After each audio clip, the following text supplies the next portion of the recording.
Welcome, everyone. We're thankful that you've joined us. And yes, and I know by now, because this is familiar people that I see here, is that this is the My Life, My Business Club. And our particular event is Wish I Was Here. And last week we started talking about, what makes good collaboration. And if you want to, if you haven't yet, you can obviously, Alistair might have shared the YouTube podcast, but we've put, if you want to know, we put it in the Mufasa Coaching Practice channel. You can go find it there. We've got a playlist of up to 11 chapters. This is chapter 12. And Alistair is going to be addressing an interesting slant on collaboration. And he wants to talk about approaching collaboration from a place of distrust. And I can tell you, Alistair, I've had a few people who said to me they are really interested to hear your take. They're not going to prejudge, but they're excited to hear what you have to say. So over to you, sir. Thank you, Jacques. Hi, everybody. For those in Cape Town, it's a beautiful day, 29. For those in Joburg, um, weather changes, so you will have your day as well. So from a beautiful sunny Cape Town, I greet you. Yeah, Jacques. So I want to talk about. So it's almost like a shock. What do they call this on social media? Um, they kind of shock you in order to pull you into the topic. So it's a flavor of shock, a shock statement, a radical statement, but also true. When we talk about partnerships, collaboration, connecting with others, um, and so my premise is that we and excuse the excuse. I'm looking for a better example other than you meet somebody at a party, and they look nice, and most people look nice. They dress up. Females put up makeup. Guys dressed in their best regalia, and so there's an impressive exchange, and we we we then engage. You might even go out once, and then so different scenarios happens after that. So let's give the benefit of a good scenario first, in that a good relationship starts. That is almost that's lifelong. That's always a possibility, but often um, there's a separation where he or she is going to call, should I call, and then there's nothing, and then years go by and nothing happens, which means that initial trust was possibly a risky place to start off with. Others continue to engage, but then discover flaws, um, and lack of integrity, just a whole range of things um, in the relationship, in the partnership, in the collaboration. That my premise is that if you didn't start it out of a place of trust, and compared to starting out of a place of distrust, you possibly would have given yourself a better opportunity of knowing the landscape better. And I will explain that a little bit more. So even if as I begin to say that, the concept that I promoted becomes more palatable. Jacques, I'm asking you to respond. So does the paradigms change slightly even as I say that? Jacques, for you? Alistair, just from my perspective, it's a bit early, so I'm going to reserve my judgment. Yeah. Yeah. So So let's look at partnership. I want to talk quickly about a partnership, collaboration, relationships. Um, and people say it's the buzzword of the future, it's the current business buzzword, it's to collaborate. It's not a new idea, it's as old as time, where partnerships, collaboration has taken place. But um, partnership positively is a way to increase your own value. So I'll just repeat that. Any partnership has the potential to increase your own value. And by that, I mean, let me say that this after, but any partnership collaboration also has the high potential of decreasing your own value. Um, and it takes away from us being present in our own life and present in our business, because the partnership did not enhance you being actively present in your own life. It actually took away a little bit of that. Like if there's a relationship between a couple, um, the person was very present in their own life before, very present in family, good friends, enjoyed the things that they enjoyed as a single person, and then going into a relationship. In some cases, all of that changes, and the other person or the relationship changed the value of the person to that person himself. I don't know if that makes sense. So the things that I found valuable as a single person now kind of is agreed that it's not okay anymore, and I'm not that family person anymore. My friends don't see me. I go out late night, spend weekends in whatever I do, and Monday I return to work, less productive. So that's where we become less present in our lives and in our business or in our environment. So partnerships has both the potential to increase your value because, and let me make the example, that before I met the other person, I was okay. But now that I met this amazing person, or I'm in partnership with another person, a business, I'm actually doing better. And that's where it goes well. So it's that whole thing about, if we look positively, partnerships has the potential of synergy, where the sum of the whole is bigger than the sum of each part. Um, and working together can result in greater accomplishment. There's the sharing of resources. Um, that's why we go into partnership. It's another way in business and in life to overcome obstacles. Something that I cannot do, a collaborative partner can do, and so we overcome an obstacle together. Um, there's the increase of impact in partnership, um, and there's even access to more and other resources that I, as an individual business or person, may not have had access to. So those are definitely the benefits. But let's talk about the shock statement. Um, and so this is where Clubhouse falls a little bit short because we can't share our screens and images. So, what I would like for you to do is to use your left hand as the hand of distrust or the position of distrust, and just kind of like the width of your shoulders, put your right hand, and that's trust. So, left hand is distrust and your right hand is trust. And just a little bit of psychology, biology of how our brain is made up, as said last week. So we often think that if I trust somebody, it's a brain function, and we also assume that when I distrust somebody, it comes from the same place in the brain. It actually does not.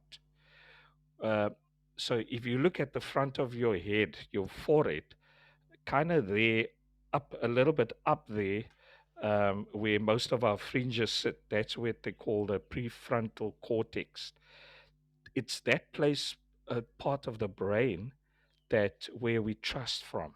And when you look at the back of your brain, right in the back lower part of your brain, almost the upper part of your neck, where that little dimple sits in your neck, that's where and I always struggle with this, where the uh, amygdala sits. And it's that part of your brain where we distrust. So we distrust from the back of our brain, bottom, and we trust from the upper front part of our brain. So, why we start with distrust is that in a collaboration, we need to move from distrusting to trusting. And I suggest that we start with distrust instead of trusting on face value, and then we discover things we never explored. So the benefit of starting with distrust, it gives you the benefit of exploring, um, as a resistor, even skeptically, even with a kind of wait and see attitude or approach, in order for us to gather enough information, enough data, if I may call it, so that we can move from that place of resisting, of being skeptical, of waiting and seeing, to a place of experimenting, to your right hand, and becoming a co-creator, which is also sitting in the trust space. So I know it's a lot of words. So the way to picture this, so your left hand represents distrust. And if you put your right hand also in front of you, kind of like the shoulders width away from your left hand, your right hand represents trust, right? And so if we start with distrust, um, we can explore why it feels good to partner, to collaborate, but it also allows us to explore why there is some sense of resistance. And my premise is really it's to follow that premise of, or that feeling, or the sense of resistance, or being skeptical, and explore it long enough for us to come up with enough data, enough proof that we should continue, or maybe not even continue. If we start with trust, we do not build in that thinking process, and we might overlook what our gut feeling wanted to share with us, the things, and we'll only discover those things once we sign the contract, right? So my journey is start with distrust, not because you're a distrusting person, but it's you giving yourself the benefit of exploring, almost resisting so that you can explore, almost being skeptical so that you can explore, move into, and there's a journey from resisting to becoming skeptical, slightly open to the idea, to another step. So now you're journeying from left to right to another step where we say, I want to wait and see. So I'm not just going to jump into this thing. So resistor, skeptical, skeptic, wait and see. And then after the wait and see, willingness to experiment in a safe way. And finally, on the trust side, you become a co-creator. So from left to right, I know it's a lot of information, but I want you to see. So from on your left, the you use the benefit of protection. Remember, you're protecting. It's my life, it's my business. I want to continue to be present in my life and my business. So I go in to protect, which is a good thing. But if you take it too far, you just become scared. It's a good, so start there. And on your right hand side, so you move from left, protect, to the right hand side, which sits in the space of trust. You partner, you are co creator. And I want to end up with this. So the journey, How this journey is assisted is by one beautiful ability that we've been given. It's to listen. Listen. And if you don't get it yet, listen more. And often listen can be preceded by asking. Ask the right question. Ask another question. And if you don't get it, ask another question, right? It's better to be skeptical than to be vulnerable and gullible, because skepticism helps you to protect yourself at the right space in order, if this thing happens and it works out, then it happens because you ask the right questions in a space of distrust. What I also suggest you listen for is in the other person, for the presence of I. I want to do this because I can benefit from this partnership, right? I'm happy for this because I can see the benefits for myself and my business. And sometimes, by the way, mentions you and also for you. So it's to listen from for language like I on the left, distrust, and listen enough until you hear we. We can benefit. We must do this. And there's this journey from I language to we language that we need to observe. Thank you, Jacques. Thank you, Alistair. All right, so we've got some time left to discuss this. So please, if you would like to say something, please just raise your hand and I can invite you to speak, and you can then control your mic. Alistair, what an interesting take is. Can I have the first question for you actually. Mm-hmm. As you were describing, I thought I heard that this journey or starting on the premise of distrust is actually got to do with listening to your gut instinct. There's some sense of disquiet there about the relationship that you're about to enter into. Did I hear that correctly? Because then I'd like to just follow on with maybe an observation from that. Yeah. So often, so we are not, we are highly equipped to sense these things, and we talk about our gut, you know. Mm. And so a lot of these things sit in this gut sense, but you know, also it doesn't only sit there. Um, so somebody said we have we are informed in three ways. Logic, I think, and I might just forget the third one. Logic. In other words, logic tells us this is a good thing or it's not. So my Mm. premise is if we start with distrust, we can follow the good logic or the negative logic. If we start with trust, we have a tendency only to listen and to look for the good logic because we want it Mm-hmm. to happen.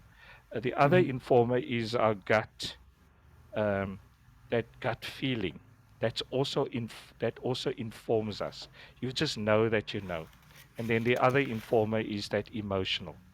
So we Mm. are highly equipped as human beings to be informed about a good thing coming or a bad thing. Does Mm. that answer your question? Yes, partly. So linking to that then was you were talking about having this sense of resistance, right?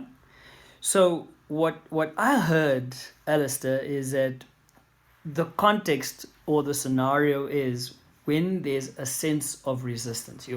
Your gut intelligence is speaking to you. Do not ignore it, right? Mm-hmm. Yeah. And give yourself the time to gather the data, do the research. And then, this is just how I want to end this off because I want to give Ryan, Ryan. I hope I pronounced the name. It's Ryan? I keep on, oh, it's Ryan. But um, it then says that even though in the relationship part, we start off from a place of distrust until we can gather the data. In the context here is there's a trigger. The trigger is a sense of resistance. So Mm. you need to find out why. So Yeah. then there is though an aspect of trust, which means you gotta trust that sense of disquiet, that sense of resistance, and you gotta trust what your gut is Yeah. telling you Yeah. in order for you to do the research. Yep. So I like it. So almost in the space of distrust, you've got to trust what you Yes. sense. Yeah, Yes. and that's the Yes. point. So all I'm saying before we go to Ryan, all I'm saying, starting with trust often robs you from exploring everything that informs you of a good, Hmm. so good or bad. Starting with just trust is activating the exploration process. Hmm. So there's a part where, so this is almost an active, I'm going to actively resist, be skeptical, wait and see, experiment until I become a co creator. I'm going to activate this process because I want to give myself and the other person the best chance of a good collaboration. But Hmm. as you say, there's a huge part where we are being informed in the process through our gut, through our emotion, through our logic, right? Hmm. And even though Hmm. the person makes a good promise and makes a good case, you put logic that, okay, you say that and that and that, but that doesn't calculate for me. Hmm. You say this, but my gut says this. You Hmm. say the right thing, but I feel negatively emotion, Hmm. a negative emotion when you say that. Hmm. Um, like a car salesman says to you, "This car is really going to change your life at 2 million rand." Okay, Hmm. and so you your gut says, your logic says, but a 30,000 rand car can also change my life. So yeah, okay. Hmm. I trust that I got some clarity for you, Jacques. No, thank you, Alistair. Okay. Let's give. Hi, this is Van's wife here, Shay. I'm actually so interested. I've been eavesdropping in this talk and it's really hit home. I hope I'm not intruding. No, Not at you're all. not. Welcome. Okay, thank you. I just want to comment on the topic here tonight. It's so it hits home, like I said. So I just wanted to say that I always trust my gut when it comes to other people and things that they bring to the table. And people close to me often say that I'm kind of biased, or it comes across as stereotypical, where I tend to make us like not judge people, but I'm just protective of my space, and I don't obviously want people around me to get hurt as well. And I really trust my gut because it's never let me down. Um, so I just wanted to know, in terms of this, like people seeing it as a negative thing. I'm kind of fighting or battling with, should I be that kind of person? Should I always protect myself as to judging people before I actually get to know them? And I think that Jacques wrote a few interesting topics that actually explained a lot of things, but I would like to know more from your Yeah. side. What do you think regarding Yeah, being so anything like not trusting is a good thing because it allows you not to just jump into something. But not trusting is also a bad thing because you can miss an opportunity. Um, so sometimes, I mean, there's a myriad of answers towards that question. But I go back to the three informers that we have. We have three things that informs us: our logic, the other one is our emotion, how I feel about it, or logic is what I think about it and how I can puzzle things together. Emotion is how I feel about it. And then the gut feeling is that sense, that intuition, right? Um, and so if you know, it's always good to check any situation with all three of them. Allow all of those things to inform you. Because if you only go with your gut, you're not giving yourself a well-rounded consideration. Your gut is most time it's right, but it's also it can be validated by thinking around it and by feeling around it. So my advice is don't just go with your gut. It okay? is a gift, it is a resource and an informer, just like your thinking and just like your emotions. But so supplement the other, support whatever place you come from, whether it's emotional, support it with the other two and see if you're still feeling the same about it. And then double Mhm. your thinking by checking with a trusted friend. Yeah. And as well as past experiences as well, it influences your look towards other people and, mirrors everything that you Yeah, think of. So if you had many bad past experiences, obviously you would be a cautious person when it comes to trusting. So I think that also plays a role. yeah, thank you. And that's a nice contribution, actually, a very good point. Yes, Mm. there's a couple of things that maybe the one thing that I'd like to respond to is you looking at you observing your own behavior and the feedback you're getting from others. I guess if your point of departure is from that place where you know it's people need to prove something and then you would believe. I would say the antidote to a point of departure that starts from distrust or level of cynicism and all those kinds of things, there's no good nor bad.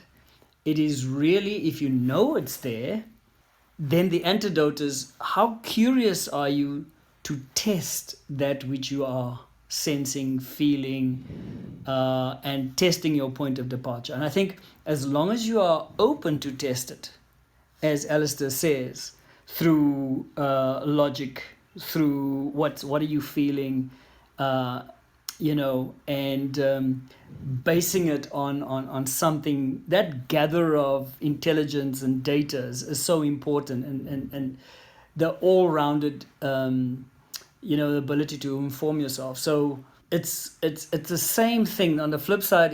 If depending on your disposition, like for me, man, I always see the bottle half full or completely full. I still have to do the same thing, be curious enough to do the research by the same token. So if we then all agree, it doesn't matter what your point of departure is, do the research. Mm. I think that's the point. And I can't help but reminded of, and I know we're going a little bit over time, but just two personalities very quickly: the Thomas personality and the Peter personality. Um, when and it's this time of the year when we talk about this, the crucifixion is that Jesus was crucified on the Friday, and when the woman came back from the grave and said the tomb is empty, Peter ran like crazy and saw, well, as far as he was therefore concerned, when he got there, actually, he didn't even arrive there first, but when he did get there, he was convinced that Jesus rose again. Thomas, on the other hand, went, well, unless, I can put my hand in the holes where, and then I will believe. So, and Jesus, from a leadership perspective, did not say, oh, Thomas, you are wrong, and therefore you out of my inner circle. He acknowledged where Thomas was coming from, and he said to Thomas, come here, come feel. Can you see? This is me. You said you wanted to put your hands in the holes where the nails were.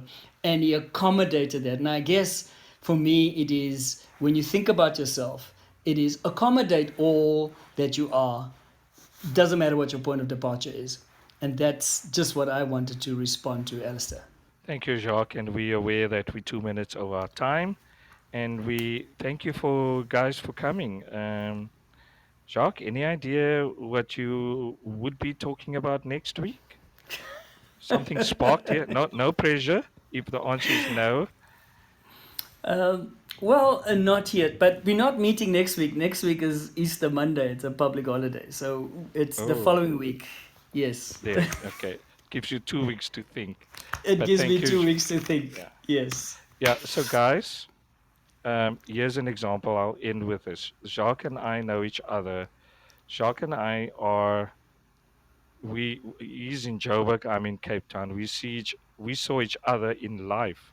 Jacques, if you will estimate face to face, how many times? Maybe not even 10 times. Phew. Hey When did Jacques? we meet? 2005. 5. And if we calculate how many times we've seen each other physically, it would be a struggle to actually say 10, maybe 10 is a safe number, that we saw each other face to face. And yet we have this collaboration on this platform that we're doing now. But so this only came about in the last year or so. Not that we distrusted each other. The beauty of it only popped in the last year or so, and this conversation started with Jacques and I talking to each other every Monday afternoon, just the two of us. How you doing? And so this is a picture of a beauty of a collaboration, worlds apart, miles apart, and yet a collaborative platform where we are able to impact people in this way. And so those are the beautiful stories. So, guys, um, be open to collaboration and partnership, but be careful. That's what we're saying. It's a beautiful thing that can increase your impact, but approach it carefully. That's basically what I'm saying. Start with a place of distrust so that you can explore it properly, and move towards trust. Keep well, and for those who celebrate Easter, the death of Christ and the resurrection, we wish you well, and enjoy the beauty of the weekend and the essence of it. And God bless you. See you guys.